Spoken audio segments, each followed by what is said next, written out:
오늘은 로마서 14장 13절에서 23절까지의 말씀입니다.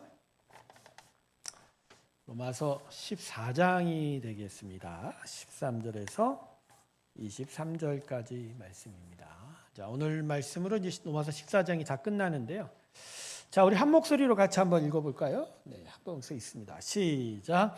그런즉 우리가 다시는 비판하지 말고 도리어 부딪힐 것이나 거친 것을 형제 앞에 두지 아니하도록 주의하라.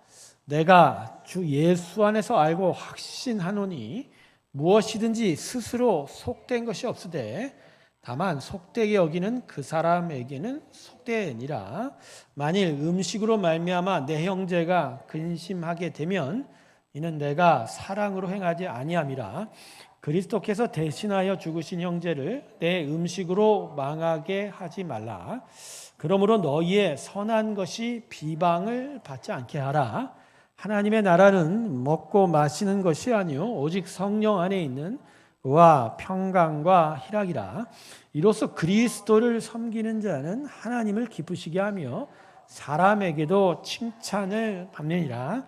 그러므로 우리가 화평의 일과 서로 덕을 세우는 일을 힘쓰나니 음식으로 말미암아 하나님의 사업을 무너지게 하지 말라.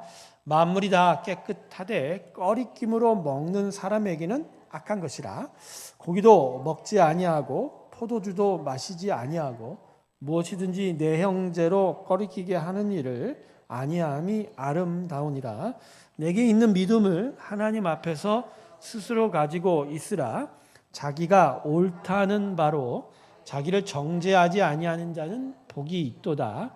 의심하고 먹는 자는 정죄되었나니 이는 믿음을 따라 하지 아니하였기 때문이라. 믿음을 따라 하지 아니하는 것은 다 죄니라. 아멘. 자, 오늘도 지난 2시간 동안 했던 말씀의 연장선상입니다. 먹고 마시고 절기에 관한 것 때문에 믿음의 다툼이 있고 갈라짐이 있는 부분에 대해서 사도 바울이 아주 분명한 가르침을 전해 주고 있는데 오늘 말씀이 또 대단히 중요한 말씀을 담고 있어서 오늘 다 끝날 수 있을지는 모르겠습니다. 한번 하나하나 우리가 좀 살펴보도록 하죠. 자, 그런즉 위의 말씀을 받는 거죠. 우리가 다시는 서로 비판하지 말고, 근데 하나 더 해요. 도리어 부딪힐 것이나 거칠 것을 형제 앞에 두지 아니하도록 주의하라. 자, 첫 번째 절은 우리가 이미 이해했어요. 그러니까 서로의 연약한 부분 때문에 서로를 비방하고 무시하지 말라. 근데 거기 더 나아가서 바울은 뭐라고 그래요? 부딪힐 거나 거칠 것 형제 앞에 두지 아니하도록 주의하라. 자, 이 얘기는 뭐냐면, 자, 지금 이제 우상하게 바쳐진 고기 문제가 아주 구체적인 문제인데 로마 교회에 아예 그 먹는 것 때문에 교회 안에서 서로 다툴 일을 가지지 말라는 거예요. 그러니까 서로 식사를 하거나 서로 모여서 함께 먹을 때 우상에게 바쳐진 고기가 아예 나타나지 않도록 하라는 거예요. 자, 이건 믿음이 연약한 자를 존중하고 그들의 연약함조차도 용납하기 위해서 오히려 믿음이 강한 자들, 고기를 마음대로 먹을 수 있다고 주장하는, 생각하는, 어떻게 보면 진리에 더 가까이 가 있는 자죠. 그들이 오히려 애써야 된다는 거죠. 애써야 된다. 그런 거예요. 결국 같이 밥 먹을 때 고기는 아예 입도 대지 말라는 얘기가 똑같아요. 왜냐하면 당시에 고기는 다 뭐 지금같이 뭐 정육점에서 축산업체에서 뭐 바로 도축해서 가져온 그런 유통 시스템이 아니라 모든 다 고기는 웬간하면 사냥해서 잡는 거 외에는 다 우상 신전에 바쳤다가 시장으로 나오는 물건이거든요. 그러니까 모든 것들이 다 대부분이 우상에게 바쳐진 건데 그것 때문에 또 계속 싸우지 말고 아예 고기 먹지 말라는 거예요. 이거 요새 말로 바꾸면 스스로 보고만 해서 술 마음껏 먹을 수 있다 이렇게 주장하는 사람도 있을 거예요. 어제 제가 잠깐 TV에서 아니다. 그거는 그 영화는 뭐 로만 카톨릭 신부들은 술하고 담배는 마음껏 하니까 그 모습을 보면서 그치 저 사람들은 뭐 스스로가 진리 안에서 이런 음식 문제에 대해서 상당히 자유하니까 교회 안에서도 그럴 수 있어요. 술 문제에 대해서 술 문제에 대한 여러 다툼이 있는데 오늘 말씀도 그렇지만 뭐 하나님께서 만드신 모든 것이 다 선한 거거든요. 나쁜 건 아니에요. 그걸 과하게 먹고 그것을 잘못 사용하는 부분에 대한 문제인데 어쨌든 음식 자체에 대한 그죠? 부정적인 생각이 없이 그걸 다 할 수 있다고 생각하는 사람이 있어요. 그럼에도 불구하고 어떤 자리에도 술을 입에 대지 말라는 얘기하고 똑같은 거예요. 그것 때문에 믿음의 다툼이 있을 수 없다. 그것 때문에 믿음 약하고 양심에 꺼리낌을 갖는 사람들이 도리어 복음에서 멀어지게 되니까 그걸 섬겨줘야 된다. 섬겨줘. 그러니까 사도 바울이 교회 안에서 계속 강조하는 건 강한 자가 약한 자를 섬겨줘야 된다. 그러니까 약한 자의 어려움들을 누가 받쳐줘야 된다? 강한 자가. 세상은 강한 자가 끌고 가요. 약한 자들이 따라오려면 따라와. 그렇게 얘기하는 거거든요. 강한 것이 약한 것을 보호해주는 그런 것들이 세상에 물론 여러 가지 덕으로 권면되고 있지만 세상의 방식은 그렇지 않거든요. 교회는 끝까지 사도 바울이 강조하는 건 뭐죠? 강한 자가 약한 자를 섬겨줘요. 힘 있는 자가 약한 자를 섬겨주고 높은 자가 낮은 자보다 더 낮아져야 된다. 이게 예수 그리스도의 십자가가 우리에게 가르치는 복음이죠. 복음의 덕이죠. 하나님이 오히려 사람을 위해서 십자가에 죽으셨으니까 말이죠. 그 높고 그 강한 자가 강하신 분이 우리의 이 연약하고 어떻게 보면 죄 가운데 있는 자들을 위해서 오히려 십자가에 자신 스스로 못 박혀 죽었으니까 말이죠. 그러니까 이 원리는 모든 그리스도 안에 있는 모든 지체들에게 다 적용되는 원리예요. 많이 알거나 뭐 믿음이 강하거나 뭐 직분이 높거나 많은 성과 헌신이 있다고 해서 내가 저 사람 위에 있어야 된다 이 생각이 없어야 된다. 오히려 더 낮아져야 돼. 더 섬겨줘야 돼. 그래서 참 십자가를 섬긴다는 게 참 어려운 일이에요. 예수님. 그러니까 죽기까지 충성해야 된다는 게 맞긴 맞죠. 끝까지 십자가를 해야 된다. 자, 14절로 넘어갈게요. 자, 내가 주 예수 안에서 알고 확신하노니. 자, 이건 믿음의 고백이에요. 사도 바울이 진리적인 부분에 대해 선포합니다. 뭐라고 그러죠? 무엇이든지 스스로 속된 것이 없다. 자, 이 말이 진리입니다. 할렐루야. 그러니까 어떠한 창조물도 어떠한 하나님이 만드신 피조물도 그 자체로 죄스러운 건 없어요. 악한 건 없어요. 여러분 믿으시길 주님의 축원합니다. 사실 이 세상에 죄악된 건 사람의 마음이지 다른 피조물이 아니에요. 아니에요. 디모데전서 4장 4절을 보면 뭐라고 얘기하시냐면요. 제가 불러드릴게요. 하나님께서 지으신 모든 것이 선하매 감사함으로 받으면 바랄 것이 없는, 버릴 것이 없는, 바꿀 것이 아니에요. 버릴 것이, 제가 잘못 썼습니다. 하나님께서 지으신 모든 것이 선하매 감사함으로 받으면 버릴 것이 없다는 거죠. 그러면 이 사람들이 얘기했겠죠. 하나님, 목사님, 마약 같은 것도 선한 겁니까? 마약이 선해요? 선하지 않죠. 마약은 합성이죠. 합성 화학 물질이에요. 자, 무슨 얘기냐면 천연 물질인 마약 성분의 천연 물질이 있어요.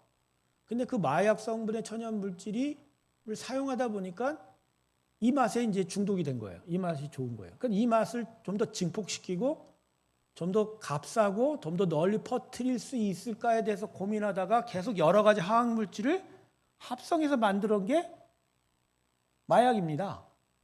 그러니까 여러분, 하나님이 그 하나하나의 화학 성분을 악하게 지은 건 아니에요. 여러분, 대마가 뭐죠? 양귀비잖아요. 그럼 여러분, 양귀비 자체는 하나님 만드셨으니까 선한 거예요. 그럼 왜 그 마약 성분을 하나님이 세상에 주셨을까요? 그렇죠. 그거 선한 거예요. 하나님이 진통에 대해서 사람의 고통을 어느 정도 덜어주려고 하는 선한 의도죠. 근데 그걸 누가 잘못 사용하는 거예요? 사람의 마음이. 그러니까 세상에 악한 건 사람 마음이라니까요. 사람이 마음이 악하니까 그걸 가지고 이제 별의별 짓거리를 다 하는 거죠. 수많은 화학 성분들을 만드는 거예요. 그거는 하나님이 만드신 게 아니죠. 우리가 잘못 사용하는 과정 속에서 나타난 우리들의 악한 것들이죠. 그러나 이 땅에 하나님께서 로우 머티리얼로 만든 그렇죠? 물질들은 다 선합니다. 그 쓸모가 다 정해져 있어요. 그러니까 여러분 디모데전서 4장 4절 말씀이 매우 중요한 이 로마서 14장을 끌고 가는 13장과 14장을 끌고 가는 주제예요. 중심을. 하나님께서 지으신 모든 것이 선함에 감사함으로 받으면 버릴 것이 없느니라. 자, 그런 점에서 술에 대한 이야기를 고민해 봐야 돼요. 술. 그러니까 제가 술의 역사를 공부해 보니까 첫 번째 나온 술이 벌꿀주예요. 그 다음에 맥주고, 그 다음에 와인입니다. 근데 벌꿀, 다음에 맥주, 와인의 그 시작점이 아마 우연이었을 거예요. 그 자연계에서 스스로 발효되는 일들을 사람이 발견해서 맛을 보았을 거예요. 자, 그럴 때 그때 당시에 그 술이라는 게 지금 많은 사람들이 악용하고 과음하고 목숨을 앗아가는 여러 부작용이 나타나는 술 같지는 않은 거죠. 않은 거죠. 가령 뭐 그렇지만 이제 그 부작용이 이제 서서히 창세기 나타나지 않습니까? 노아가 빨가벗은 그 원인이 뭐에 있어요? 그죠? 술의 과용이 그가 사람들 앞에서 실수한 거죠. 물론 이제 그 본문에서는 이제 아들이 아버지의 그 하체를 보고서 그때 제가 설명을 했었는데 왜 그 아들이 저주를 받죠? 아니 아버지의 잘못된 것을 널리 퍼뜨린 게 아니고요. 동성애적인 흑심을 품었던 것 같아요. 그걸 여러분 그 원문을 보면 단서가 있어요. 지금 다시 얘기하기는 좀 너무 그런데 어쨌든 술 자체가 하나님이 자연계에 주셨던 거는 그건 사람의 기쁨을 위한 겁니다. 사람의 기쁨. 가령 예수님이 가나의 혼인잔치에서 포도주를 만들어 주신 것도 술을 많이 먹고 흥청망청 하라는 게 아니라 그 잔치의 어떤 기쁨의 여흥의 하나의 도구가 된 거잖아요. 그 정도까지는 하나님이 허락하실 수 있다는 거예요. 있다는 거예요. 그러니까 그런 수준까지 뭐 하나님이 금지했다? 그럴 수는 없어요. 여러분 모든 세상의 음악들이 다 악합니까? 가령 교회 안에서 CCM이나 찬송가만을 들어야 된다고 한다면 다른 세상의 음악들은 어떻게 들어야 되겠죠? 정치환 씨 듣지 말아야 됩니까?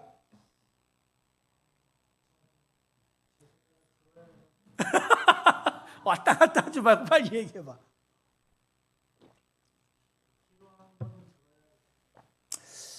그러니까 인간의 음악에도 그 발전 과정이 있어서 악함이 가미가 돼요. 가령 원초적인 댄스, 춤사위, 뭐 흥얼거림, 멜로디 자체는 기본적으로 사람의 품성에 주신 하나님의 기쁨의 행위였을 거예요. 가령 뭐 우리가 항상 하나님을 예배할 때 무반주를 하지 않습니까? 우리가 부르는 모든 찬양도 사실 그냥 멜로디예요. 멜로디의 조합이고, 그죠? 찬양 그 어떤 리듬의 조합들이잖아요. 그러니까 그 자체가 악한 건 아니에요. 그러니까 그 자체로서 뭔가 자신의 감정, 자신의 기쁨을 향하는 그 행위 자체가 악한 건 아니에요. 그러니까 문화 자체를 전부 다 악하다고 볼 수는 없는 거예요. 그러나 거기에 뭐가 들어가요? 인간의 타락한 세계관이 들어가요. 그래서 대중음악에 있어서 가장 중요한 부분이 가사예요. 그리고 영화에 있어서 가장 중요한 부분이 시나리오입니다. 그러니까 그 메시지를 전달하는 커뮤니케이션에 대단한 제약들이 들어가 있어요. 그래서 모든 이 문화들은 다 메신저거든요. 커뮤니케이션이고 거기에 들어가 있는 메시지가 악해지면 그 음악 그 장르들은 폐기돼야 돼요. 그렇지만 제가 얘기하는 건 원초적인 음악들, 원초적인 리듬들, 원초적인 것들이 다 악하다고 볼 수는 없다는 거죠. 자, 이 부분은 상당히 많은 논의가 필요한 거예요. 지금도 계속 싸우고 있는 이야기지만 이 디모데전서 4장 4절 말씀이 우리가 이 세상을 어떻게 바라보아야 되는지에 대한 넓은 지경을 줍니다. 일단 하나님의 창조의 선함을 찬양하고 있다는 부분이 대단히 중요한 가치고, 그리고 이것을 어떻게 받으라? 감사함으로 받는다. 이거 악하게 받는 게 아니라 어떻게 하죠? 그 감사함은 예배거든요. 근데 그러한 마음이 있다면, 여러분 미국 음악의 그래미 어워드를 보면 가스펠 부분이 따로 있어요. 근데 우리 한국에서는 가스펠 그러면 예배 안에 쓰이는 음악 이렇게 생각하잖아요. 그렇지 않아요. 미국의 음악은 예배 음악이 따로 있고 가스펠 음악이 따로 있어요. 즉 자신의 삶에 하나님의 은혜가 함께 나누어져 가는 음악들이 따로 있어요. 그러니까 가수들 같은 경우에도 이 가스펠 음악만 하는 사람들이 뿐만 아니라 세큘러 음악을 하면서도 가스펠을 같이 하는 사람이 꽤 많아요. 특히 흑인 음악가들이 대단히 이러한 일들을 많이 합니다. 재즈 음악가들, 블루스 음악가들이 대부분 그 재즈 블루스들이 대부분 남미가 아니라 이 중남부의 서던 베프티스트 남침례교회에서 보통 이 성가대에서 유래된 음악들이 꽤 많거든요. 그러니까 남침례교회 흑인 성가대의 음악들이요, 대부분 흑인 연가에서 시작되는 리듬들이 꽤 많아요.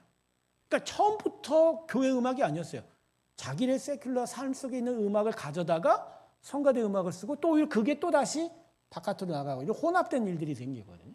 그러니까 미국이라는 사회는 기본적으로 기독교 사회예요. 그러니까 문화 자체가 기독교예요. 기독교. 그래서 이런 부분에 대한 것들을 좀 많이 생각해 보는데, 한국은 이런 부분에 있어서는 대단히 교회가 문화에 대해서 스트릭트합니다. 대단히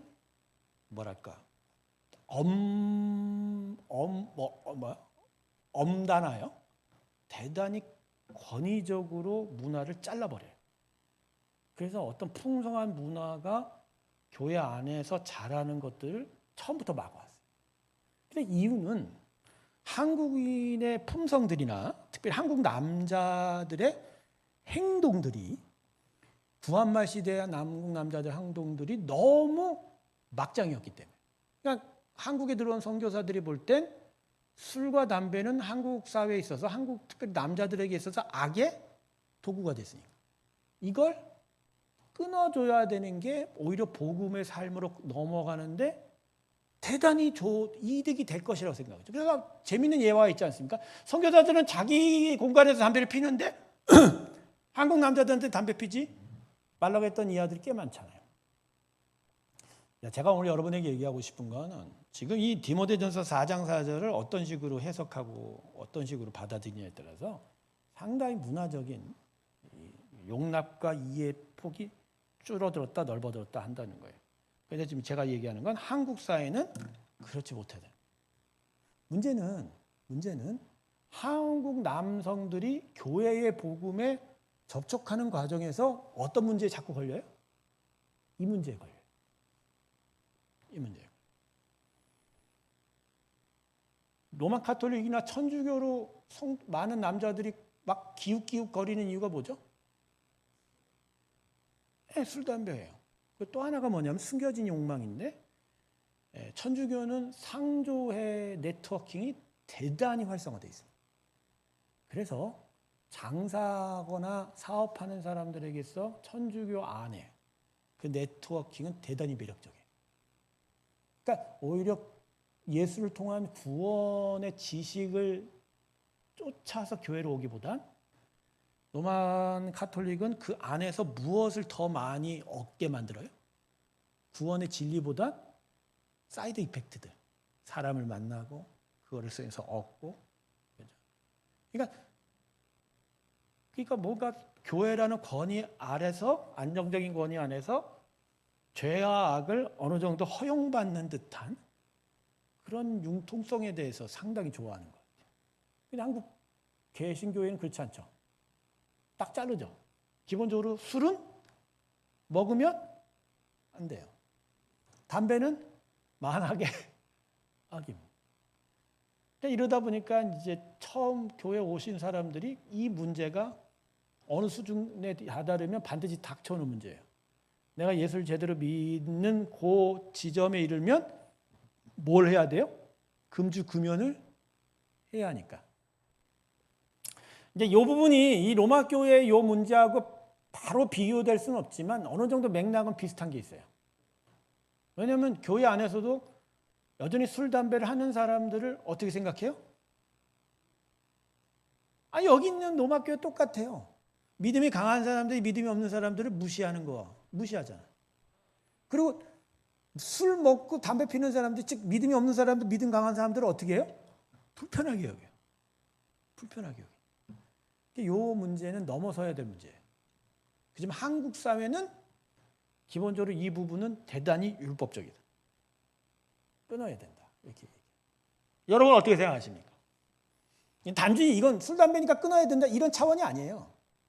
대단히 여기 안에는 많은 신학적인 논의가 담겨 있는 이야기. 가령 이제 분당의 만낙교회, 그죠?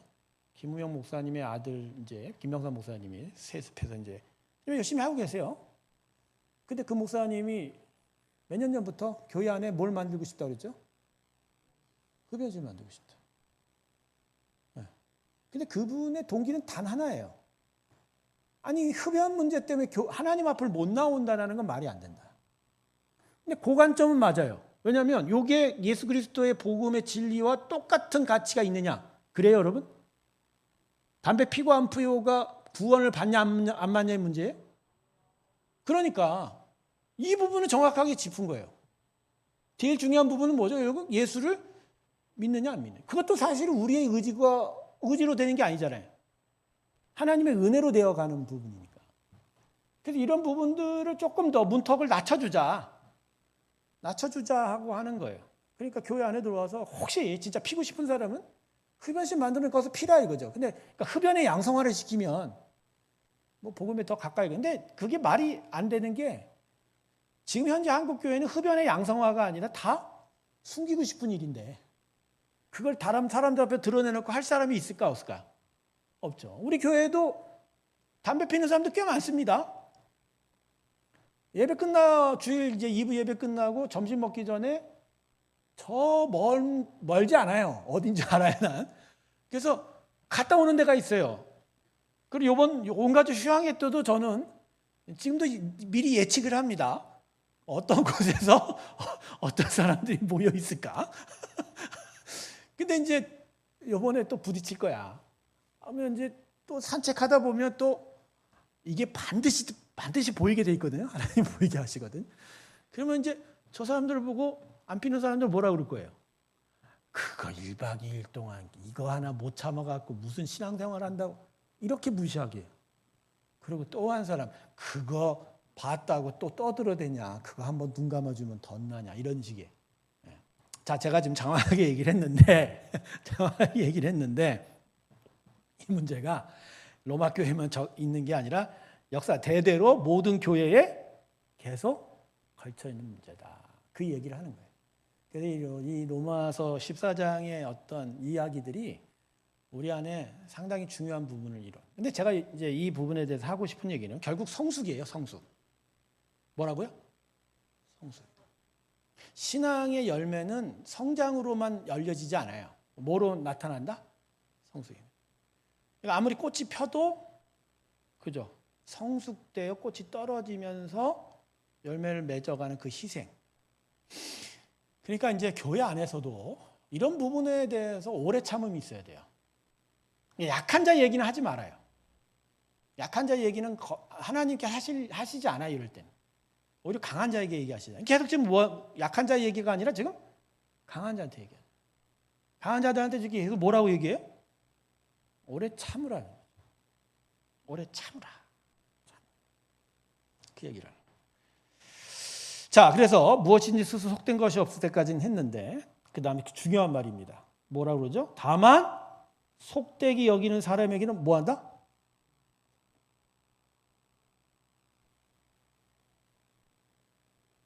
여러분 이 뜻이 뭘까요? 속되게 여기는 사람에게는 속되니라. 앞에서 목사가 넥타이도 안 매고 대충 헐렁헐렁한 티 입고 설교를 하면 은혜가 안 된다고 이건 무슨 예배야? 라고 생각을 사람들이 할 수 있어요 없어요? 있어요. 그 사람에게는 예배는 뭐예요? 물론 그 사람에게는 어떤 본질적인 내면의 하나님을 향한 경배이기도 하지만 의식적으로나 형식적으로도 어떤 갖춤이 있는, 그죠? 제대로 된 형식과 외양도 있어줘야 되는 일이잖아요. 근데 제가 여러분에게 했죠. 예배는 외양과 형식이 아니라 결국 뭐죠? 마음의 참된 경배잖아요. 그런데 그분에게는 예배는 더해서 뭐죠? 의식적이고 종교적인 양식도 필요하다. 그러기에 그 사람에게는 그러면 앞에 헐렁헐렁한 티 입고 올라온, 그죠? 예배 인도자나 설교자는 속된 거죠. 여러분, 거룩이라는 개념이 왜 교회 안에서 서로 치고받는 일이 됩니까? 거룩의 본질이 뭐죠? 거룩의 본질이 뭐예요? 하재 집사, 거룩의 본질이 뭐예요? 그렇죠. 근데 거룩의 본질을 구별이라고 얘기하는 사람도 있지만 외양에 방점을 두는 사람이 많아요. 가령 청바지 입고 온 사람보다 양복 입고 단위에 서는 사람을 사람들은 어떻게 생각합니까? 더 좋게 보는 정도가 아니야. 예배에 관련돼서는 거룩해 보이는 거예요. 자, 그 사람에게 있어서 거룩은 뭐예요? 의식이에요. 리추얼이라고 그러죠. 깨끗한 모습이에요. 근데 이걸 완전히 잘못됐다고 얘기할 수는 없어요. 거룩은 내면의 구별이기도 하지만 그 내면의 구별이 외양으로도 드러날 수 있는 부분이죠. 그러니까 이런 모든 문제 안에 지금 걸려있는 문제가 진리의 문제도 있지만 거룩의 문제도 있는 거예요. 교회 안에. 자, 이런 부분에 있어서 스스로가 자기가 생각하는 부분에 있어서 속되면 속된 거예요. 자, 이 이야기가 사도 바울이 이게 맞다라고 쓴 게 아니에요. 맞다고 쓴 게 아니에요. 자, 지금 위에 뭐라고 던져있어요? 무엇인지 스스로 속된 것은 없다? 이게 진리예요. 그런데 사람에 따라서는 지가 지 판단에 속되다고 하면 속된 거라는 거예요. 그러니까 형제 앞에 그 속되게 해서 힘들게 하는 일들을 아예 어떻게 하라? 하지 말라는 거예요. 그러니까 목사는 헐렁헐렁한 티셔츠 입을 수도 있지만 웬간하면 어떻게 하고 와야 돼요? 그 얘기하는 거야. 지금 그 얘기하는 거야. 그러면 그 양복 입고 오는 목사는 승질이 나요, 안 나요? 에? 아이, 더운데 죽겠는데. 더워 죽겠는데, 여러분, 넥타이 한번 매어보세요, 여름에. 목 졸리는 것 같아요. 누군 좋아서 매는 줄 아세요? 처음에는요, 20대 초반에는 양복 입는 걸 너무 좋아했어. 멋있어 보이잖아. 근데 40 넘어오면서 알았어. 이게 사람 목에 끈 매다는 거더만. 이게 사람을 구속하는 거야. 그래서 웬간하면 안 입었으면 좋겠는데. 근데 사람들은 그렇지 않아요. 그렇게 입어주면 뭔가 이렇게 거룩해 보이는 느낌을 받고 자기도 좋아한다고 그러니까. 근데 그러한 연약한 자들 위해서 뭐 하라고요? 다들 그렇게 생각하니까 근심할 거리를 그 앞에 갖다 두지 말라니.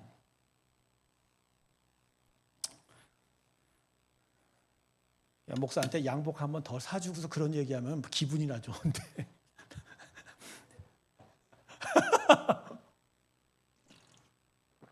그래서 한국교회는요, 이런 거룩에 대한 정의 문제부터가 다시 세워져야 되는데 이게 또 쉽지가 않아요.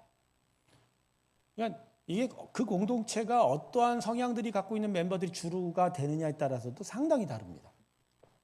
가령 뭐 요새 사람들 20, 30대가 모이는 데에서는 이런 문제 거의 없어요.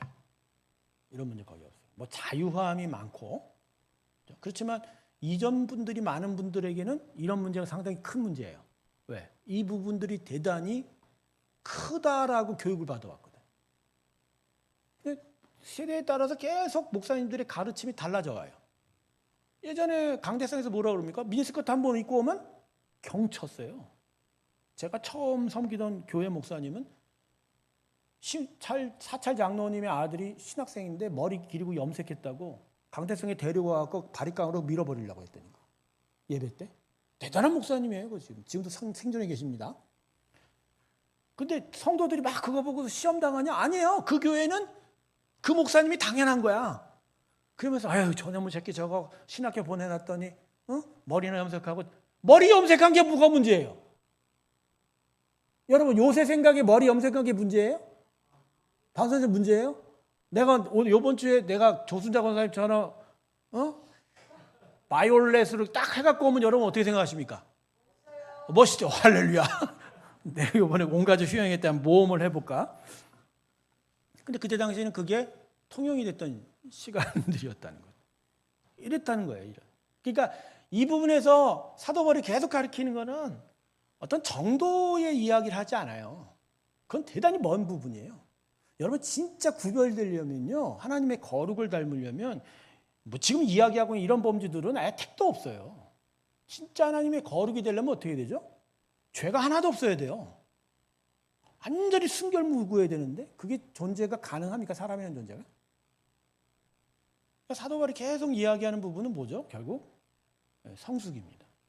그러니까 모든 바울 서신서를 계속 찾다 보면 윤리적인 접근으로는 이게 안 돼요. 윤리적인 접근으로는 안 돼요. 보통 바울 서신서의 전반부가 복음에 대한 진리에 대한 이야기면 중반부를 넘어가면 이 복음을 어떻게 살아내야 될까에 대한 실제적인 가르침이에요. 근데 이걸 그냥 윤리적으로 이래야 된다 저래야 된다 이런 식으로 단호하게 딱 선을 긋지 못해요. 왜냐하면 그 선 긋는 것 자체가 문제가 심각한 부분이 많거든. 바울이 이야기하는 게 결국 뭐죠? 성숙이에요.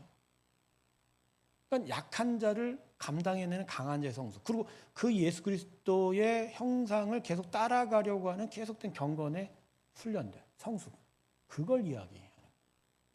그래서 여러분 우리가 따라가야 될 윤리는 끝이 없습니다. 그러니까 이런 식으로 복음을 접근하고 교회 문화를 접근하면 한도 끝도 없어요. 한도 끝도 없어요. 재미있는 얘기 해드릴게요. 수원신학교를 세웠던 박윤선 목사님이라는 분이 계셨어요. 그분이 맞나 안 맞는 거는데 이분이 교단에서 쫓겨났어요. 근데 쫓겨난 이유가 뭔지 아십니까? 주일에 오후에 밖에서 밥 사 먹었다고 쫓겨났어요. 지금으로서는 이해가 돼야 안 돼요. 목사님이 주일에 밖에 나가서 어느 사람들의 집에 가서 밥을 사 먹었다고. 그래서 쫓겨났어요. 그런 일이 60년 전밖에 안 돼요. 한국 교회가 그래요. 이랬고 살아왔어요. 왜 밥 먹는 게 잘못된 거예요? 안식일이라니까. 안식적 개념이 주일 개념과 맞아요, 틀려요? 틀려요. 안식 개념이 없어요. 주일에는 안식일과 같은 하루를 구별하는 의미가 있지. 안식의 리추얼, 즉 종교적인 의례적인 율법은 다 예수 안에서 해결된 거죠. 여러분 왜 예수님이 주일날 그렇죠? 왜 병 고치는 일들을 하셨는지 알아요? 바리새인들이 얼마나 골 때리는 사람이냐면 자신들의 가축이 주일날 밀밭에 가서 그 이삭 따먹는 건 죄가 안 돼요. 그래서 이 바리새인들 중에 희한한 사람들이 아예 밀밭에다가 주일날 안식일에도 자기 소를 풀어놔요. 풀어놓는 것까지 괜찮아. 데려다 놓은 것까지. 문제는 뭐냐면 자기가 직접 따먹인 게 아니라 소가 알아서 먹어버렸으니까 문제가 안 되는 거예요. 근데 바리새인들이 지금 뭘 갖고 시비 걸었어요? 그 주일에, 그 안식일에 제자들이 밀밭 가갖고 남은 이삭 손으로 털어먹었다고 이거 안식일 규정에 위배된다고 했죠. 그러니까 이거 예수님 볼 때 골 때리는 거지. 지네 손은 마음 놓고 먹이고 사람이 배고파갖고 먹겠다는데 그건 이런 이 이야기예요. 율법이라는 게. 그러니까 제가 지금 계속 바리새인들 그 부분과 여러 가지 지금 문화적인 부분을 얘기하는데 여러분 한두 끝도 없습니다.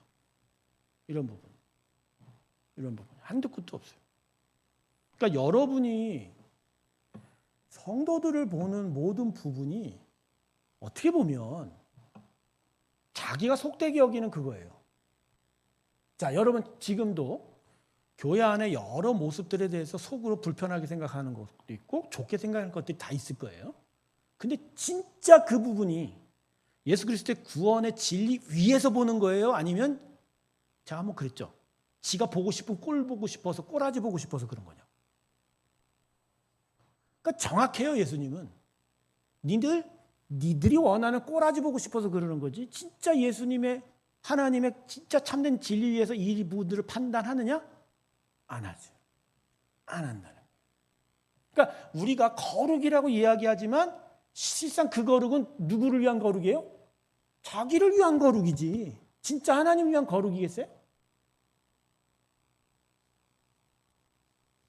솔직히 얘기해서 우리 공동체에 저 사람 안 왔으면 하는 한 사람도 있을 거예요. 담배 냄새 나고 막 씻지도 않고 막 거기 와서 막 이러고 다녀. 근데 그 사람이 하나님께서 이 땅에 이곳에 진짜 보내신 분이라면 어떻게 할 거예요? 우리는 계속 뭐 하고 있어요? 우리 꼬라지들 보고 있는 거예요. 딱 보고서 내 이 꼴에 안 맞아. 왜 저래 저 사람? 이게 거룩이에요? 내가 원하는 꼬라지가 아니면 마음에 안 드는 거면 거기에 교회 사람들은 뭘 갖다 붙여요? 하나님의 진리를 갖다 붙여요. 그래야 자기가 싫어하는 게 정당화가 되네요. 솔직히 난 싫어. 난 내 마음에 안 들어. 이러면 더욱더 나아요. 근데 그렇게 안 해. 거룩을 갖다 붙여.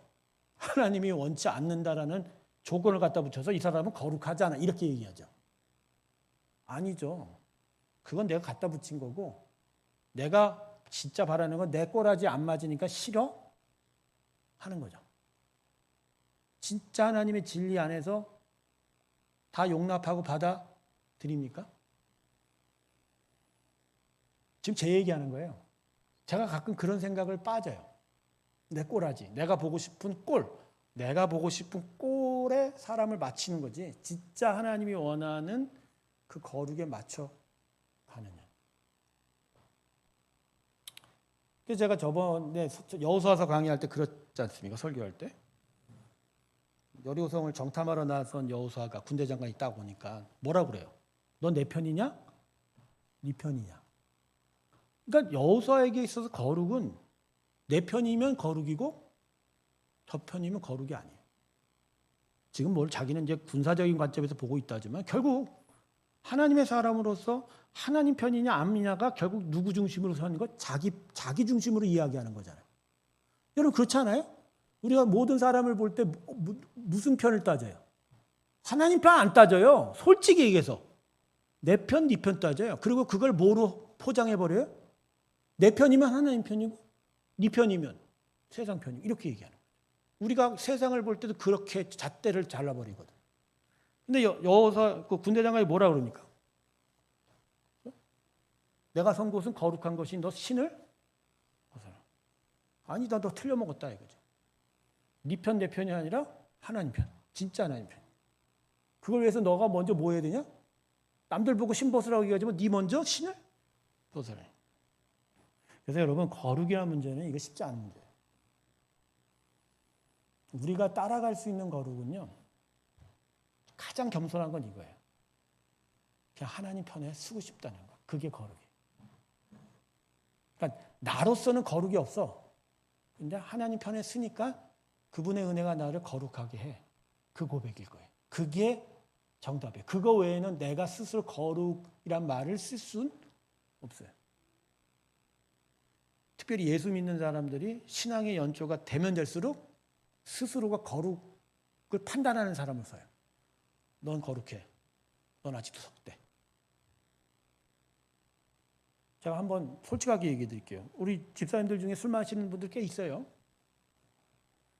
지금도 저는 설교 때 술 마시지 말라고 정확하게 얘기할 수 있습니다. 그런데도 불구하고 어느 날 이 사람들과 얘기를 하는데 내가 한 가지 빼먹은 것들이 있더라고요.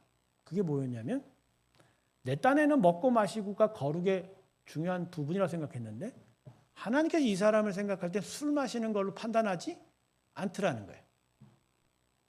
하나님 뭘로 판단해요? 자기가 당신이 불렀다예요. 왜 그러냐면 갑자기 하나님 너는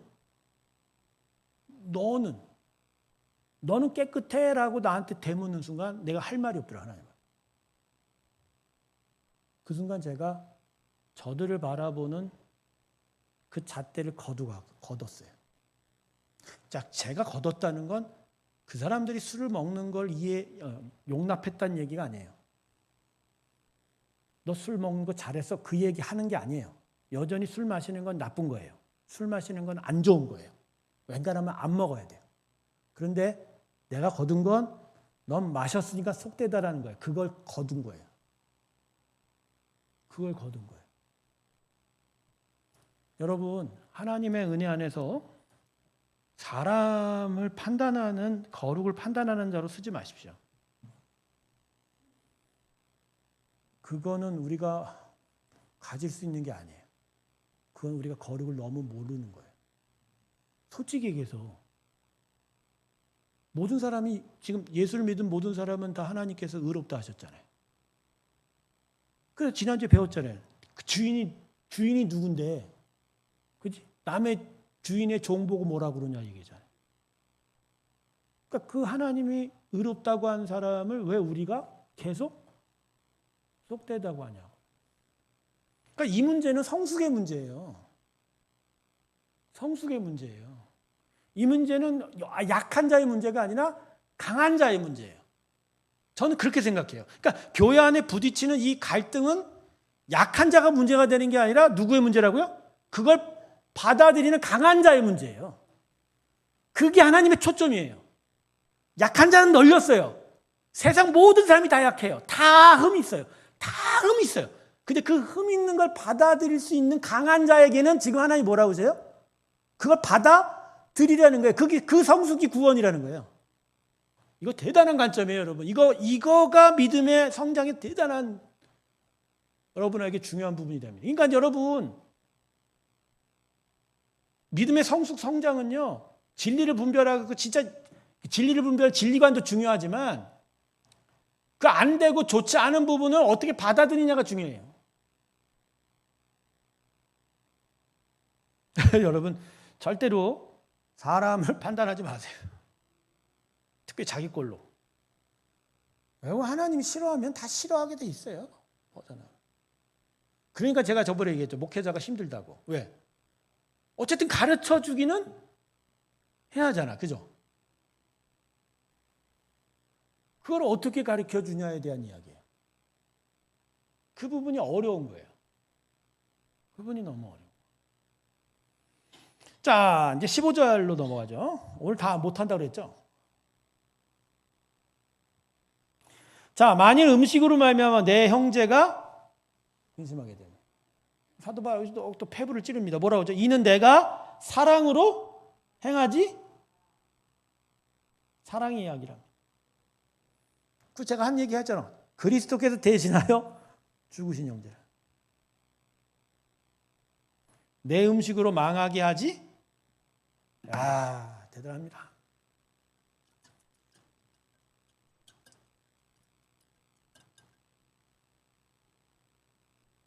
우리는 이 본문의 어조를 거꾸로 써요.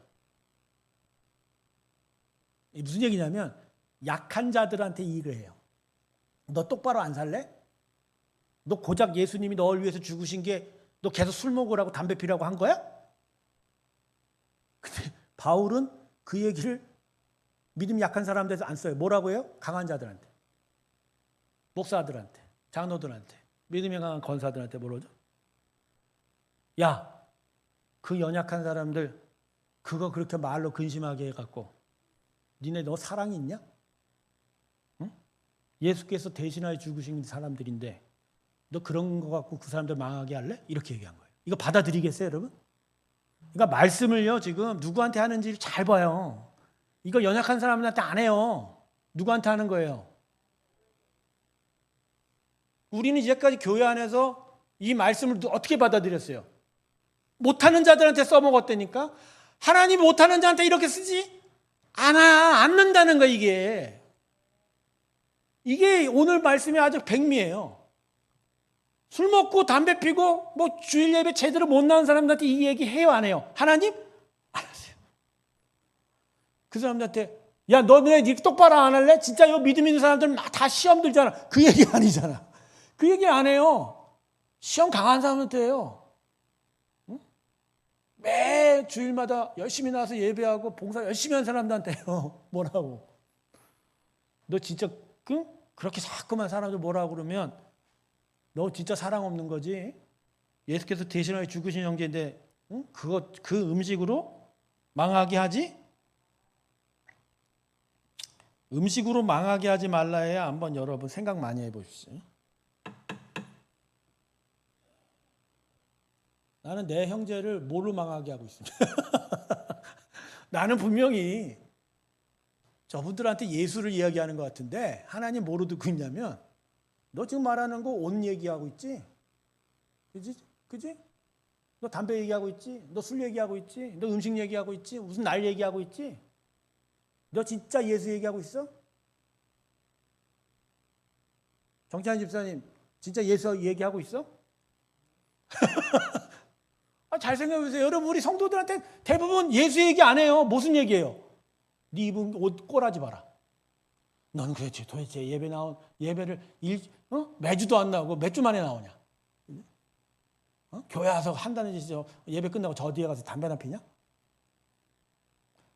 근데 연약한 사람들에게 하나님 할 얘기 없어요. 어차피 연약하니까. 근데 걔네들 그 사람들 끌고 올 거야 하나님이. 근데 믿음에 서 있는 사람들한테는 이건 성숙의 문제거든. 알아들으니까 더 분명히 얘기하는 거야. 내 음식으로 망하게 하지?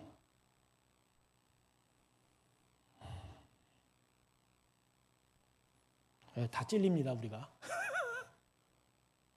다 찔립니다. 그러니까 교회 안에서 서로에게 주장할 거는 사랑이에요. 다른 걸로 주장이 안 돼요. 진짜 그 심령 안에 진리를 회방하고 진리를 거역하는 일이 있는 그 부분은 성령의 깊은 감동과 깨달음과 조명 없이는 힘들어요. 그 사람이 어겼다고 하는 문제는 복음의 절대적인 진리의 문제는 거의 아니에요. 대부분 음식 문제, 행동 문제, 의복 문제들이에요. 진짜 그 사람이 예수 안 믿겠다고 한 건 아니잖아요. 그의 행동이 예수를 거절한 건 아니잖아요. 그러니까 이걸 믿음이 강한 사람들이 이 부분을 정확하게 구분해야 돼요. 저 사람의 행동이 지금 복음을 거역하는 건 아니잖아요. 그거 아유전에 연약해서 자신의 행동이 절제가 안 되고 자신이 끊어낼 걸 못 끊는 문제잖아요. 그렇죠? 그럼 그 앞에서 우리가 행할 건 뭐라고요? 결국 내가 사랑으로 행하지? 왜냐하면 예수님이 우리를 구원하셨을 때는 이 부분까지도 다 예수님이 감당하셨잖아요. 아니 예수님이 나는 괜찮아. 나는 이거 받을 거야. 얘네들. 이거 내가 받아갖고 얘네 사랑을 녹여낼 거야. 그러는데 왜 우리는 왜 저 사람들 쟤 왜 모습이 저래요? 그걸 왜 하냐는 거예요. 그지? 그럼 끊임없이 우리는 서로 간에 뭘로 괴롭혀요? 먹는 음식 갖고. 그냥 그 외양의 모습 갖고 괴롭히잖아요. 그 앞에서 결국 우리가 할 일이 뭐죠? 사랑으로 받는 거예요. 15절 맨 첫 번째를 보세요. 음식으로 말미암아 내 형제가 뭐 하게 되면? 근심하게 되면.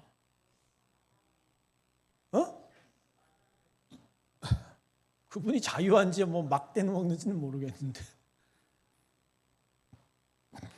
여기서 근심한다라는 것은 뭐 생계를 걱정하다 그게 아니라 마음이 불편해지다는 얘기예요.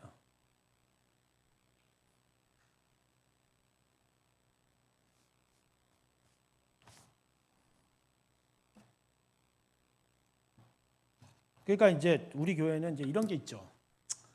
그동안 대표 기도자들이 뭐 복장이 아주 현란했습니다. 복장이 현란했어요. 자켓 입고 올라가는 사람들 거의 없었어요. 그리고 이게 볼 때 기도지도 대충 종이 딸랑딸랑 해갖고 부채 붙이듯이 와갖고 이제 읽었던 사람들 꽤 많죠.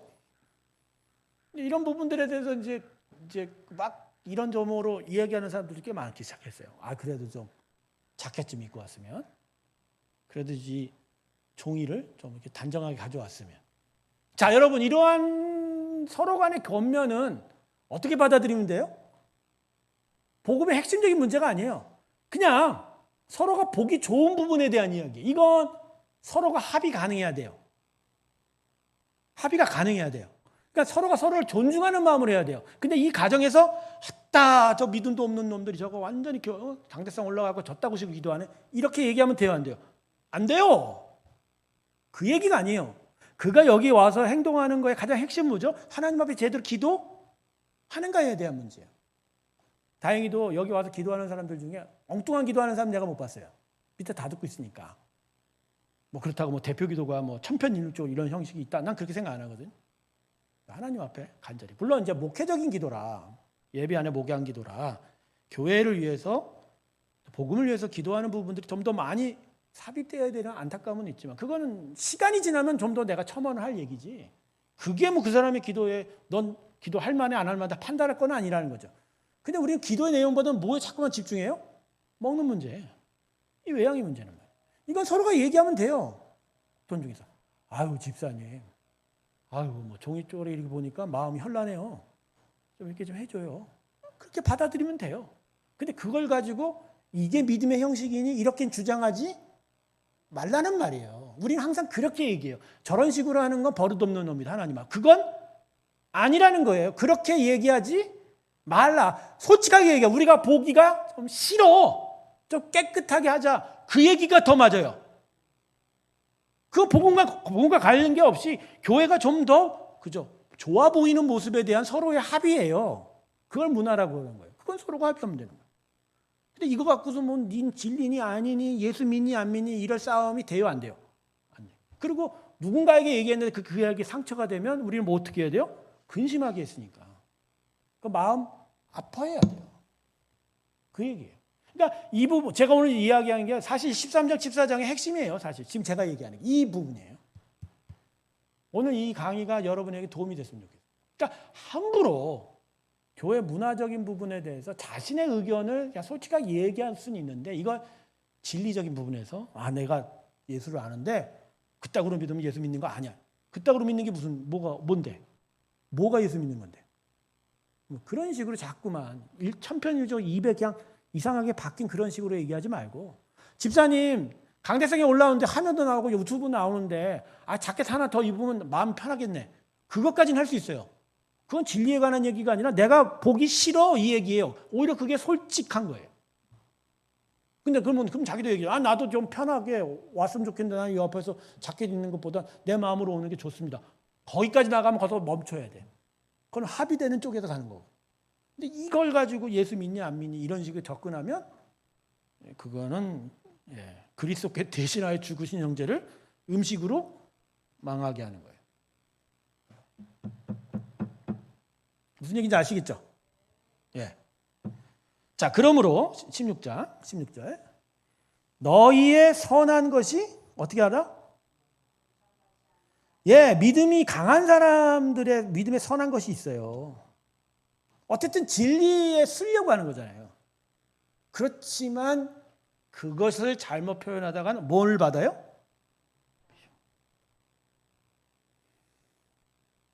그렇죠. 비방을 받게 돼요. 그러니까 연약한 자로부터 오히려 그 사람의 마음을 불편하게 하고 오히려 오해받고 비난받으면서 오히려 교회 안에 진리가 가려지는 일들이 생겨요. 여러분, 결국 교회 공동체 안에 진리가 가려짐에 있어서 가장 핵심적인 관건이 뭔지 아세요? 사랑이 사라지는 게 진리가 가려지는 거예요.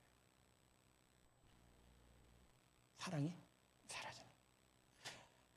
요한계시록에 1장부터 3장 사이에 소아시아 7교회에 대한 이야기를 할 때 에베소 교회가 나오지 않습니까?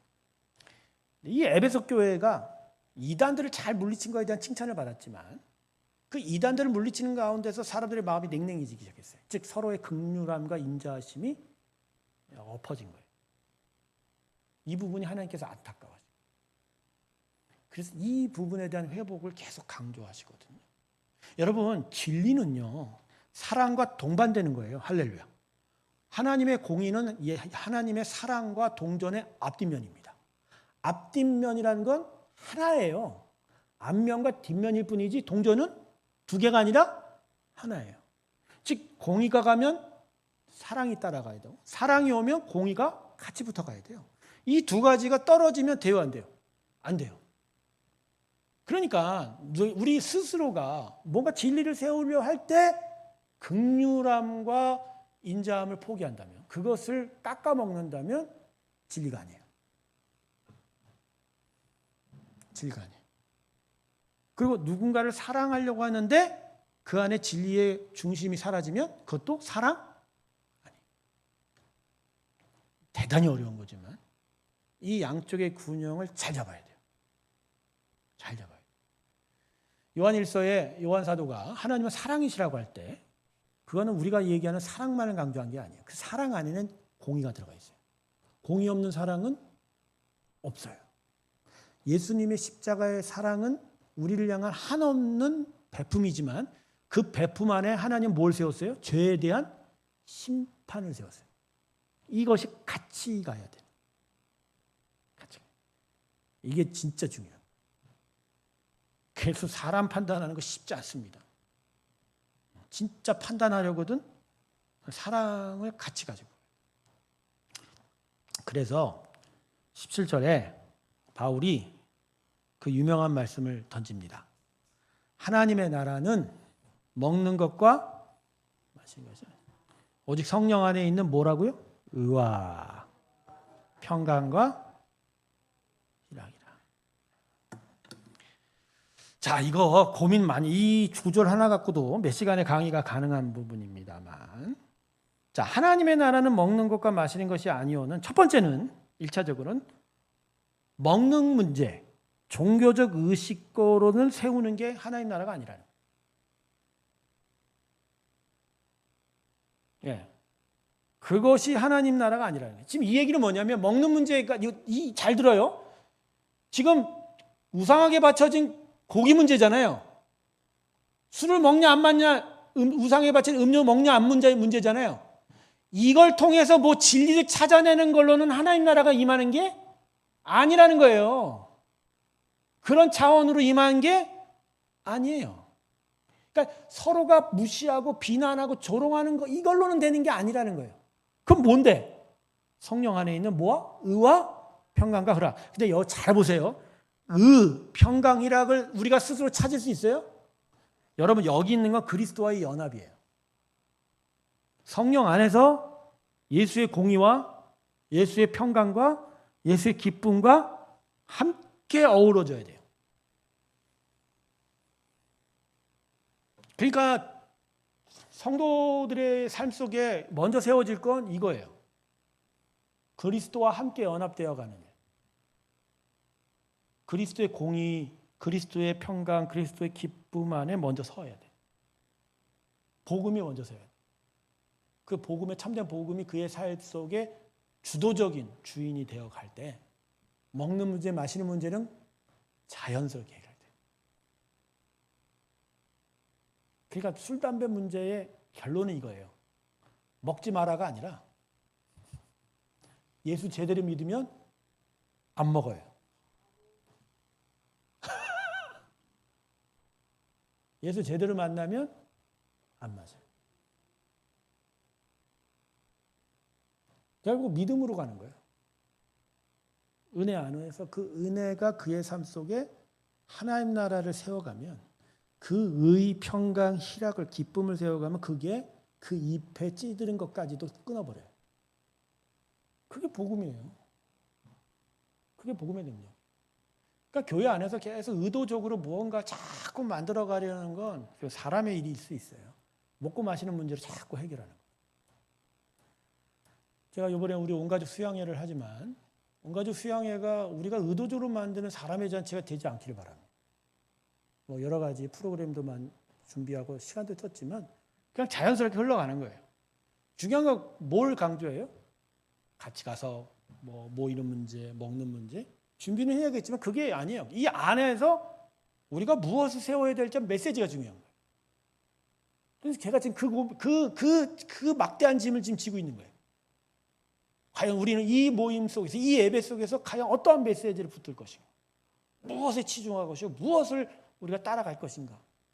그것이 세워지면, 그것이 우리 안에 받아들여지고 그걸 쫓아가면 이미 휴양회는 끝난 겁니다. 할렐루야. 가서 뭐 바베큐를 먹던 콜라를 먹던 치킨을 먹던 밤새 피자를 먹고 떠들던 그게 중요했지 않아요. 그 안에서 그 메시지를 통해서 하나님 앞에 세워져 가는 그 모습, 그걸 통해서 하나님의 영광을 받을 줄로 믿습니다. 결국 의인은 믿음으로 말미암아 삽니다. 그러니까 그건 잘못 해석하면 안 돼요. 내가 하나님을 믿겠다는 그 의지가 아니라 의인은, 하나님이 택한 자는 결국 하나님이 주신 믿음의 역사로 살아가는 거예요. 그게 정확한 뜻이에요. 그러니까 우리는 우리의 의지, 우리의 수고로 물론 그렇게 보여야 되지만 그조차도 우리 안에 은혜로 주어진 믿음으로 이루어져 가는. 그러니까 결국 구원은요, 은혜예요. 우리가 하지 않아요. 하나님의 은혜입니다. 이리 엎어지고 저리 엎어지고 이 땅에서 서로 물고 뜯고 찢고 막 해도 결국 천국은 은혜로 가고 믿음으로 갑니다. 그 땅에 가면 이 모든 것들은 다 잊어질 거고 하나님이 세운 의와 평강과 희락만이 세워질 것. 할렐루야. 오늘도 다 못했습니다. 다음 주에 휴양에 갔다 와서 또 나머지 거를 하기를 바랍니다. 6월 안에 로마서 다 끝내고 또 재밌는 걸 하려고 했는데 수요 예배를 앞으로 어떻게 할 것인가 심히 고민하고 있습니다. 저는 설교하는 것보다 강의하는 게 더 재밌거든요, 사실은. 성도님도 어떨지 모르겠습니다. 기도하겠습니다. 하나님, 우리에게 참된 사랑과 은혜의 길을 알려주시고 특별히 성숙한 자로서 살아가는 십자가의 길 위에 서게 하여 주시옵소서. 이제는 우리 주 예수 그리스도의 크신 은혜와 아버지의 사랑과 성령의 충만하심이 이 자리에 모인 모든 자들의 심령들 위해 이제부터 영원토록 함께 할지어다. 아멘.